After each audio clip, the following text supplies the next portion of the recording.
Good morning. Thank you for being with me. I appreciate you. I'm going to read from our book here, The Western Women's Reader, by these people. There we go. The fish are popping this morning. They're cute little heads. So this one is, here's a little introduction paragraph. Homesites. Here are the stories of the West before it was called the West, when it was home to the Native Americans and El Norte, to the Spanish colonists who lived there.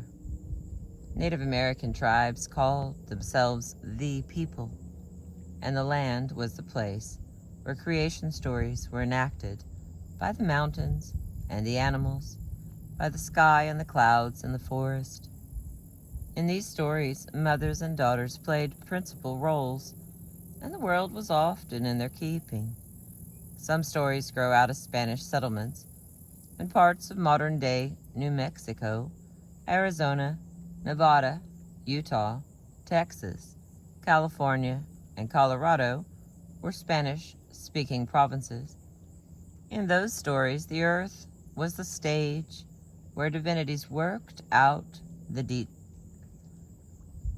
the destinies of men and women, where women were charged with keeping the histories of the people alive.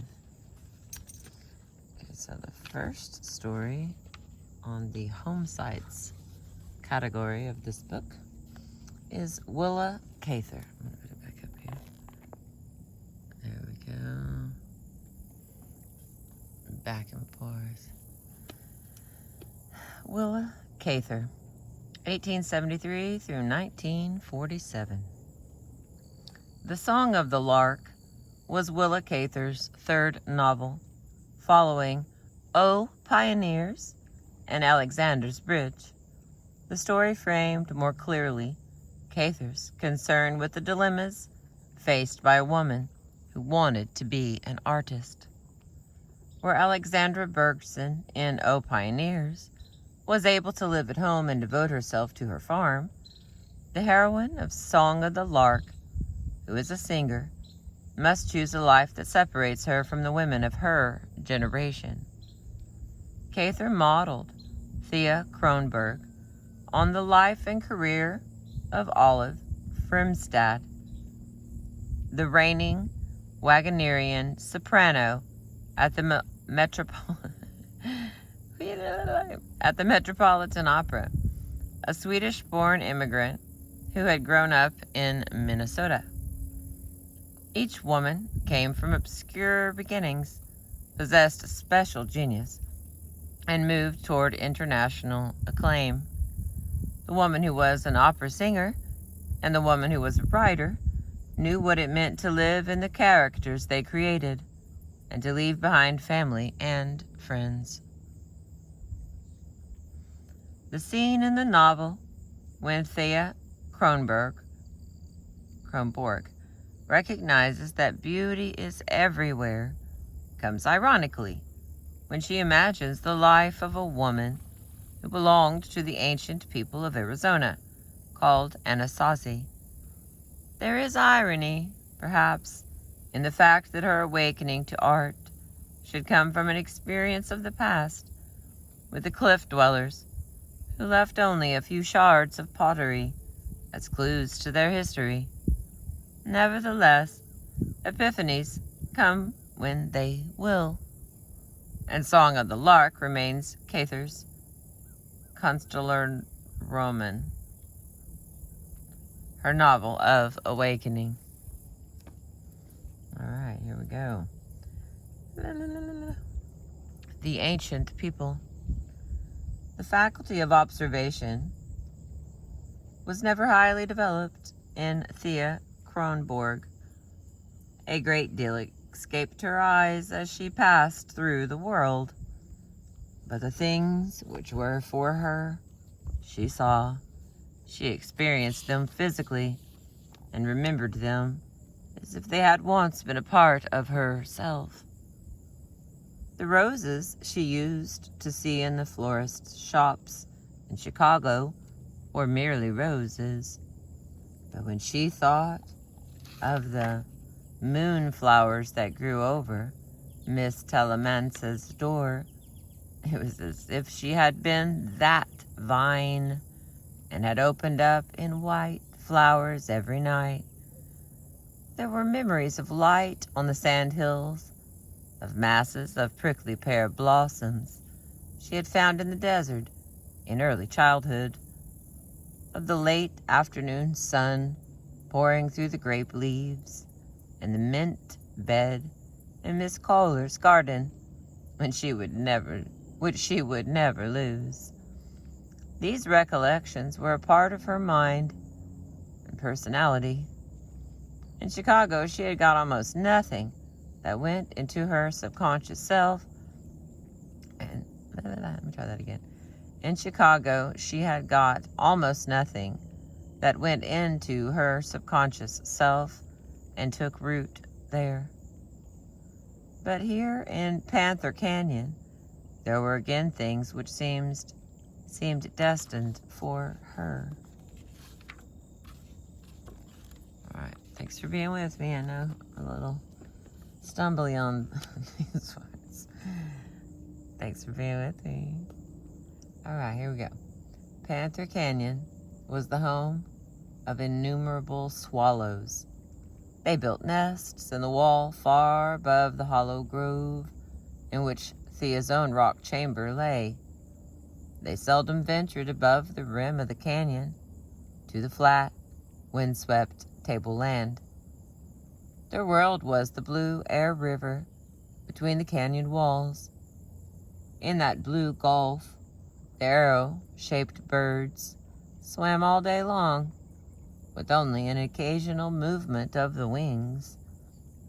The only sad thing about them was their timidity, the way in which they lived their lives between the echoing cliffs and never dared to rise out of the shadow of the canyon walls. As they swam past her door, Thea often felt how easy it would be to dream one's life out in some cleft in the world. From the ancient dwelling, there came always a dignified, unobtrusive sadness, now stronger, now fainter, like the aromatic smell which the dwarf cedars gave out in the sun, like the aromatic, but always present, a part of the air one breathed.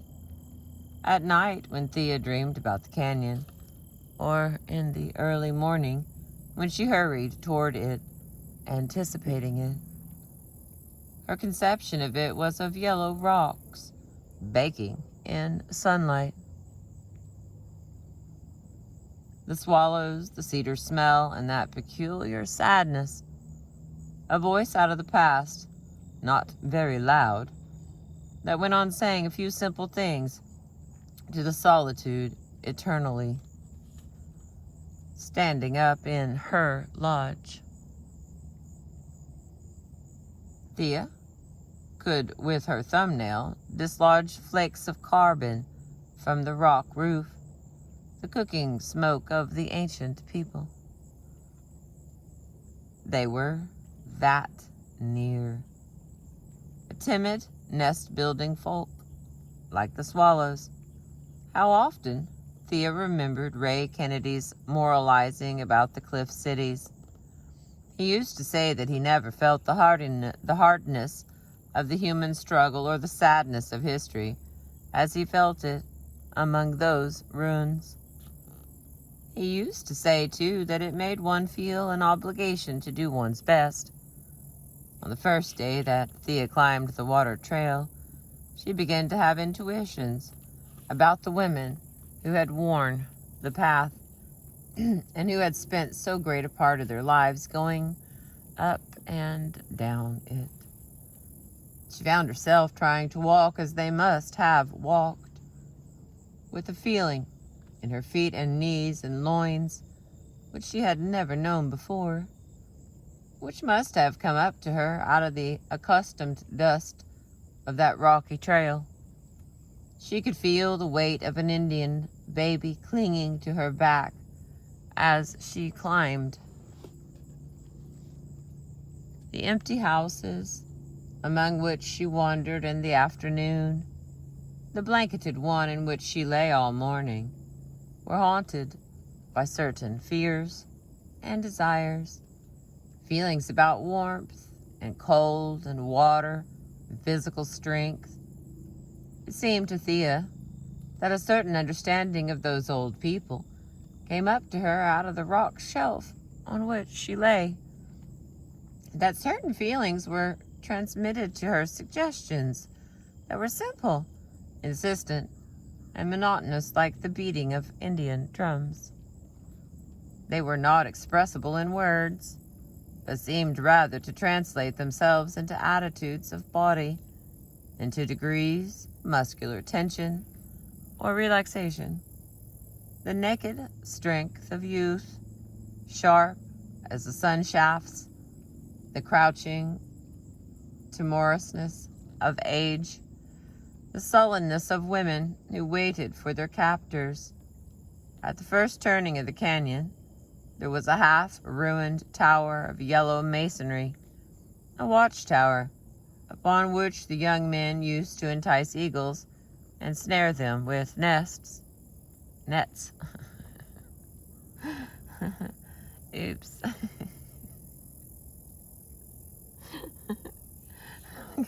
That's a Freudian slip. Oops. Okay. Page 5, we continue. Sometimes, for a whole morning, Thea could see the coppery breast and shoulders of an Indian youth there against the sky, see him throw the net, and watch the struggle with the eagle.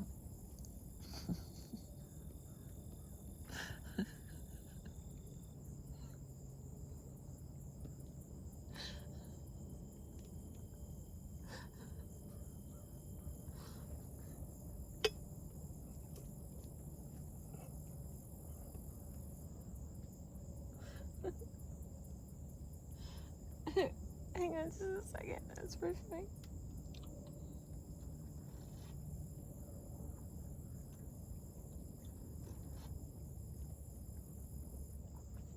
Okay, I stopped giggling. Here we go.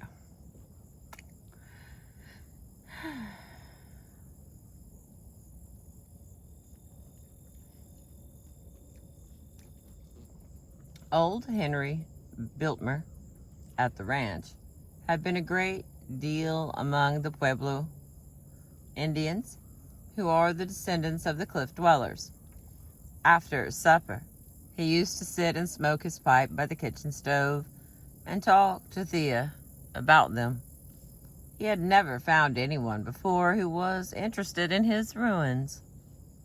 Every Sunday, the old man prowled about the canyon, and he had come to know a good deal more about it than he could account for. He had gathered up a whole chestful of cliff dweller relics, which he meant to take back to Germany with him some day. He taught Thea how to find things among the ruins, grinding stones, and drills and needles made of turkey bones. There were fragments of pottery everywhere. Old Henry explained to her that the ancient people had developed masonry and pottery far beyond any other crafts. After they had made houses for themselves, the next thing was to house the precious water. He explained to her how all the customs and ceremonies and their religion went back to water. The men provided the food, but water was the care of the women. The stupid women carried water for most of their lives. The cleverer ones made the vessels to hold it. The pottery was their most direct appeal to water. The envelope and sheath of the precious element itself.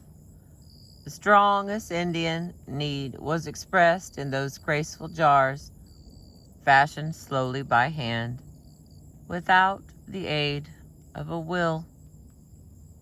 When Thea took her bath at the bottom of the canyon, in the sunny pool behind the screen of cottonwoods, she sometimes felt as if the water must have sovereign qualities from having been the object of so much service and desire.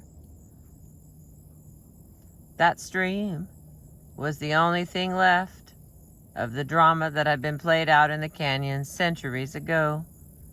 In the rapid, restless heart of it, flowing swifter than the rest, there was a continuity of life that reached back into the old time. Seriously. The glittering thread of current had a kind of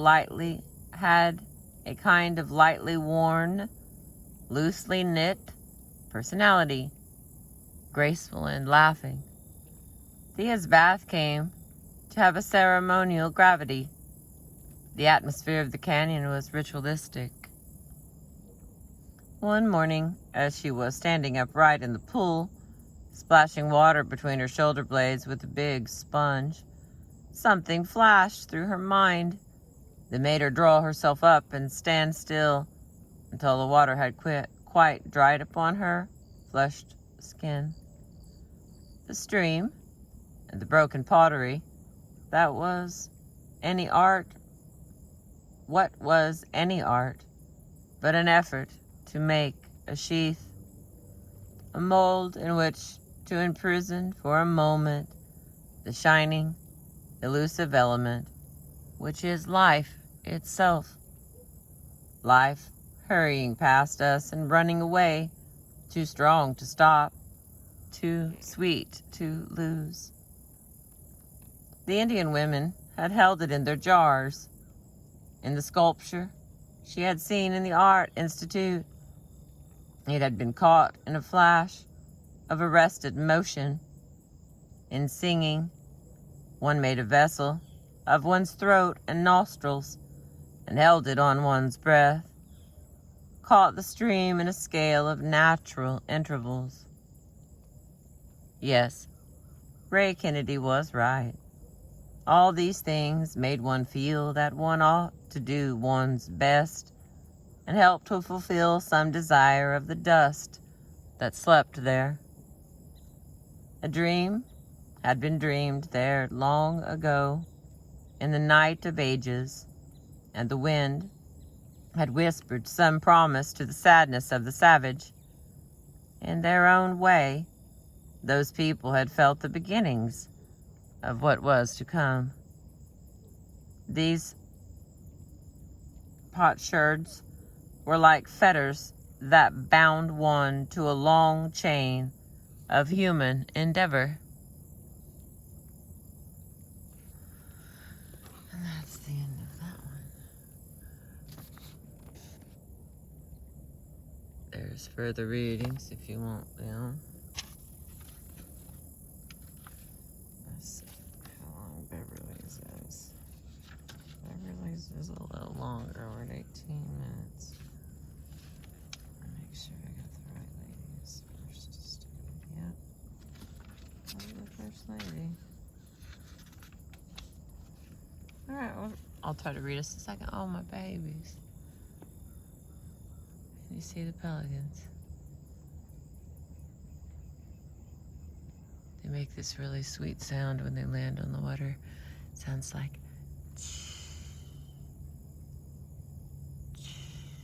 I've been practicing it. Not that I'm gonna get in the water and test it out, but it's so beautiful. It's very like calming. All right, there'll be a lot more coming because there's maybe 5,000 or so behind us. So they'll keep flying around. So let's try the next lady because we've still got some sun here. We're only at 20 minutes, so we're gonna move forward. In our book, The Western Women's Reader, the remarkable writings of women who shaped the American West, spanning 300 years. All right, next lady is Beverly Hungry Wolf. 1950 to do not know when. Is it clear? There we go. In this collection of short myths gathered from elder women of her tribe, the Blood Blackfoot writer Beverly Hungry Wolf tells about the origins of women and of their ways of interacting with the world around them. Beverly, Little Bear, Hungry Wolf, grew up on the largest Indian reservation in Canada, the Blood Indian Reserve. She learned English when she was sent to Catholic boarding school, where she later worked as a teacher after graduating from college. While she continued to live in contact with elderly tribe members who maintained tribal traditions, she wrote that she and her friends felt ashamed to be with our old-fashioned grandparents in public. In the late 1960s, she married a European-born Indian man, Adolph Hungry Wolf, who encouraged her to learn traditional practices from her grandmothers. She recorded those practices and stories in her book, The Ways of My Grandmothers, originally published in 1980.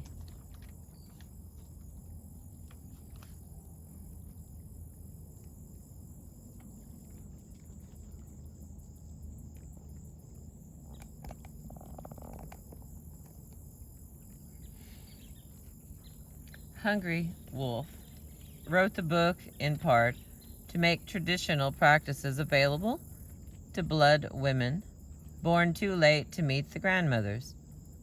She also wanted to correct the published record of Blood and Blackfoot lifeways, which told only, she wrote about, horse stealing, buffalo hunting, and war raiding. A reader who relied on the published record to understand blood women's lives would have to assume that Indian women lived boring lives of drudgery and that their minds were empty of stories and anecdotes. In this selection from that book, The Myths and Legends of My Grandmothers, Hungry Wolf presents blood women with full and storied lives. She documents the emergence of the first women, traces the struggles that emerged between the first women and first men, and explains how men and women came to appreciate each other. With her husband, Adolph Hungry Wolf, Beverly Hungry Wolf has written numerous studies and guides to Northern Plains Indian cultures, including Shadows of the Buffalo, 1983, The Indian Tribes of the Northern Rockies, 1991, her Daughters of the Buffalo Women, 1997, is a sequel to The Ways of My Grandmothers. In these short tellings of myths, Hungry Wolf shares the moral landscapes of blood women, tracing out the ways that they came to live on the land and to make peace with it. She presents a complex picture of carefully negotiated relations between men and women, and between women and the animals upon which they depend for survival. Alright, and now we begin the beginning of this. I was all like, what? Get going there. Okay. The Myths and Legends of My Grandmothers. How the old people say we women were made. The way I have heard our ancestral stories told, the first woman was made as a companion for the first man. The Creator took a piece of buffalo bone and some sinew. Then he covered them with mud and shaped them. When the Creator blew on the body, it came to life. He did the same with the woman, and he taught them both how to make more of their own kind. While this was going on, a wolf came along and offered to help out. He blew on the woman, and at the same time, he made a wolf howl. And the old people say that is why women have higher voices than men.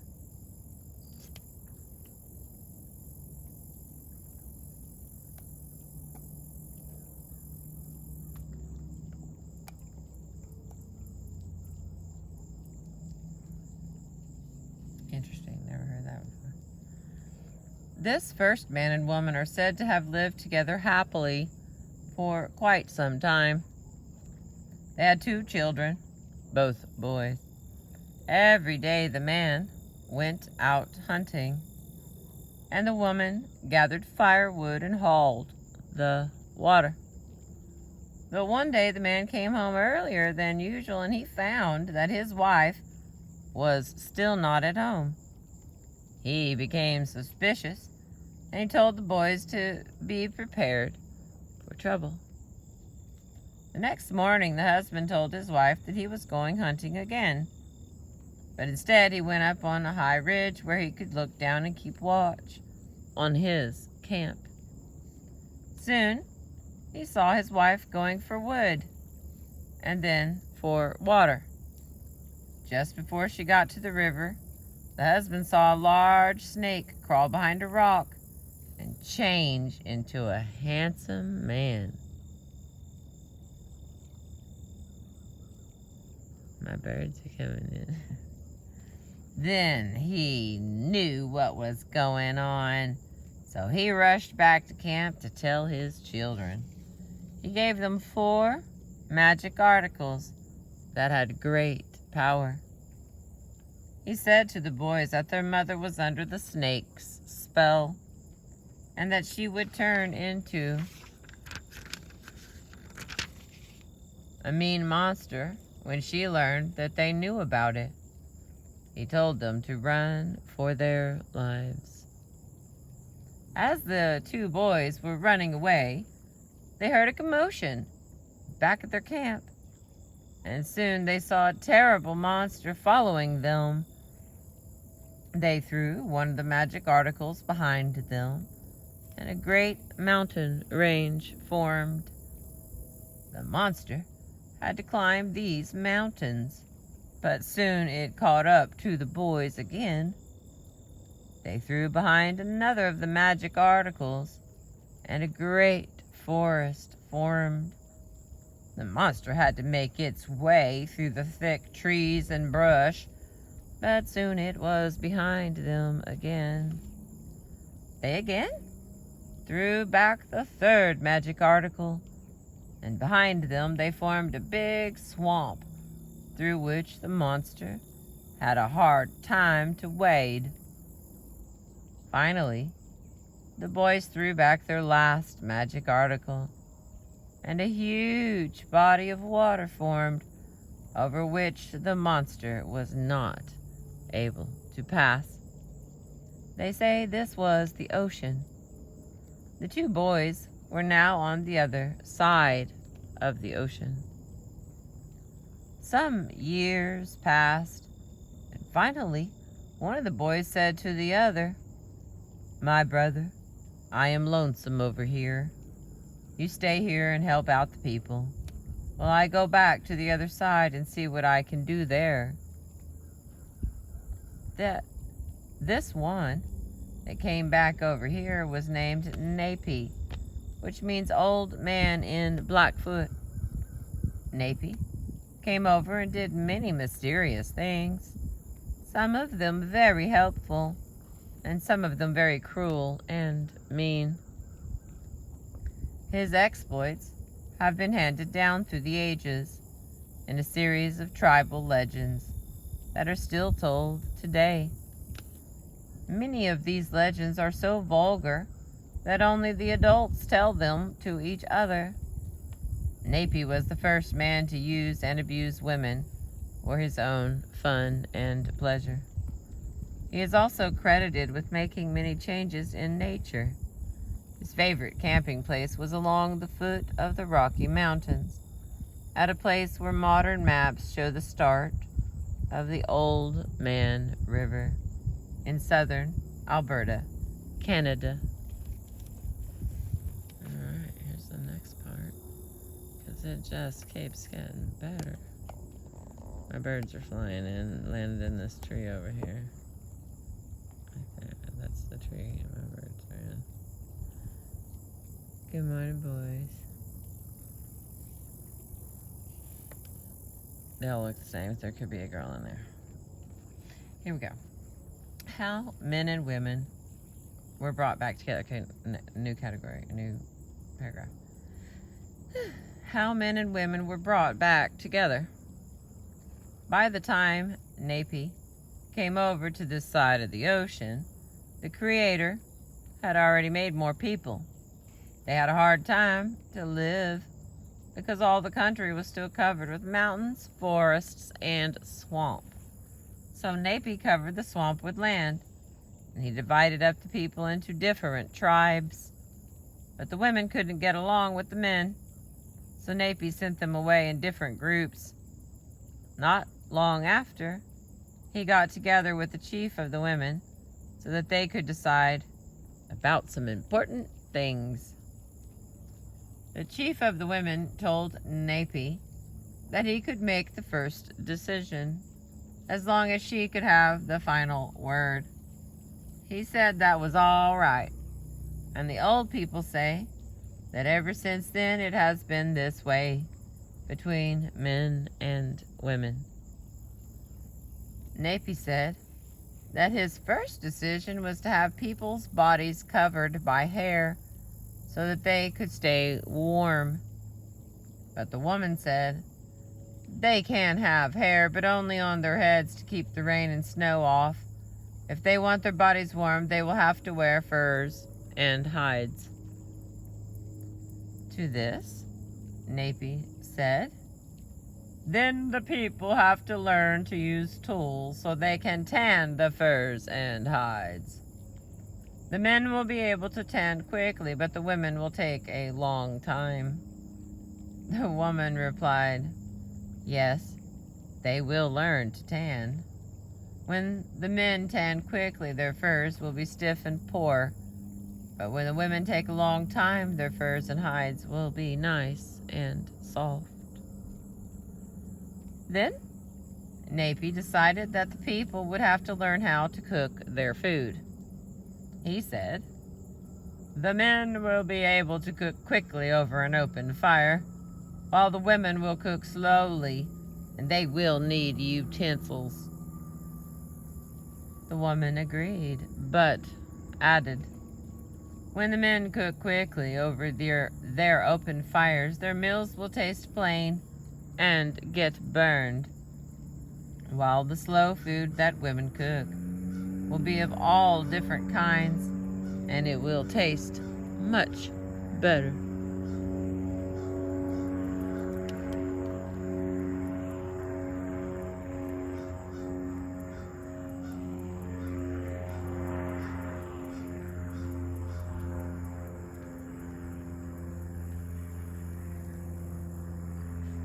A little nature flush there. Okay. Finally, they decided about life and death. Napi picked up a buffalo chip and threw it into the river. Then he said, the people will have to die or there will be too many of them. But just as this chip floats on top of the water, so will the people float for 4 days, and then they will be reborn. The woman picked up a stone and threw it into the river, saying, yes, they will have to die. But just as the stone sinks and stays gone, so will the people stay gone once they have died.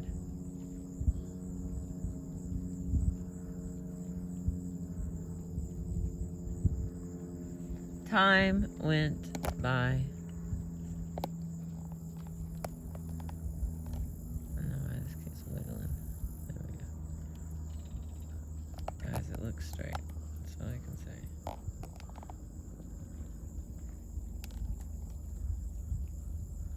Okay, there we go. Time went by, and one day, Napi met the chief of women again.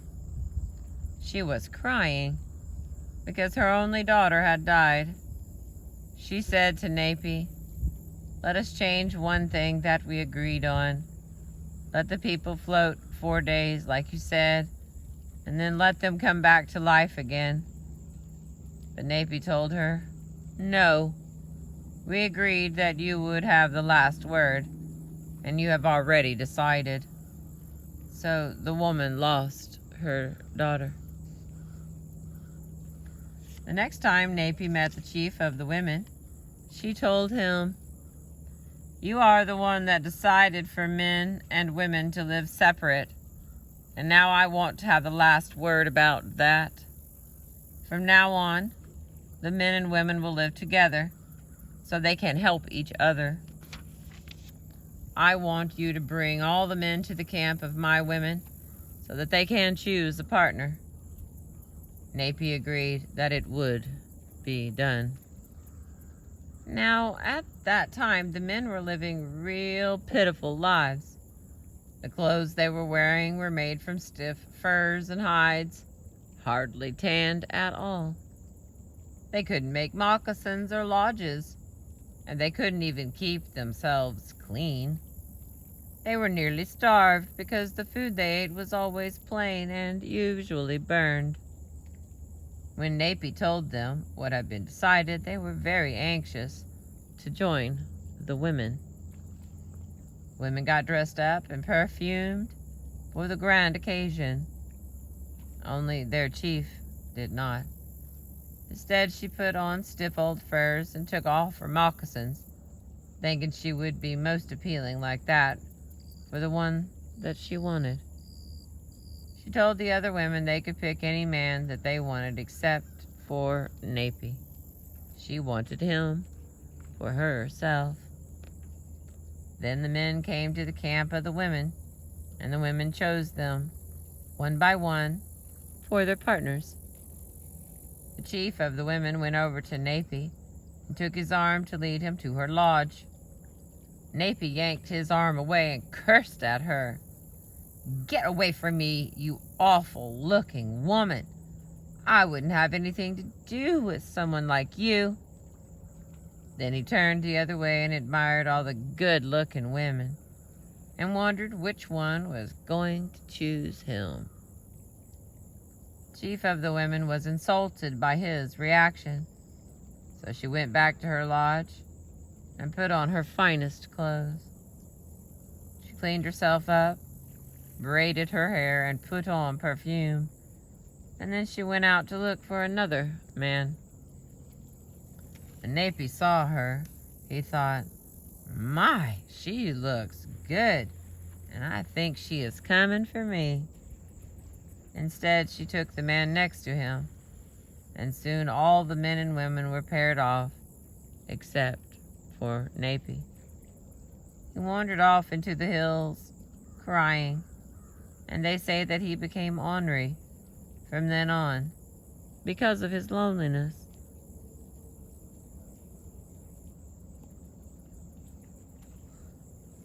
That's the end. Alright.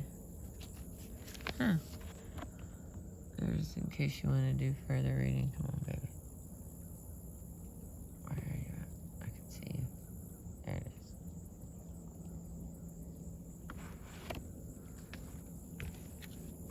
Wow.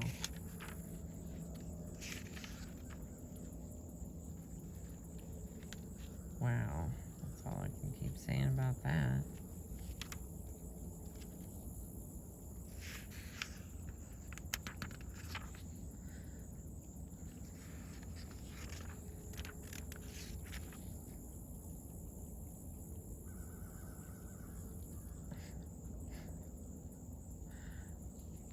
Clouds that blow across the sand are wet. Oh, Lordy. Got us all hijacked up here. Alright, I'm gonna stop, but I'll admit I don't want to. So, we're on page 13. I marked several of these. I wasn't quite sure how I was gonna read them. But I appreciate you.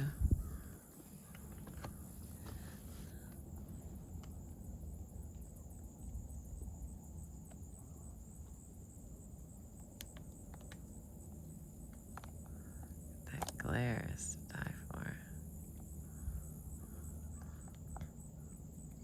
Have a beautiful Monday.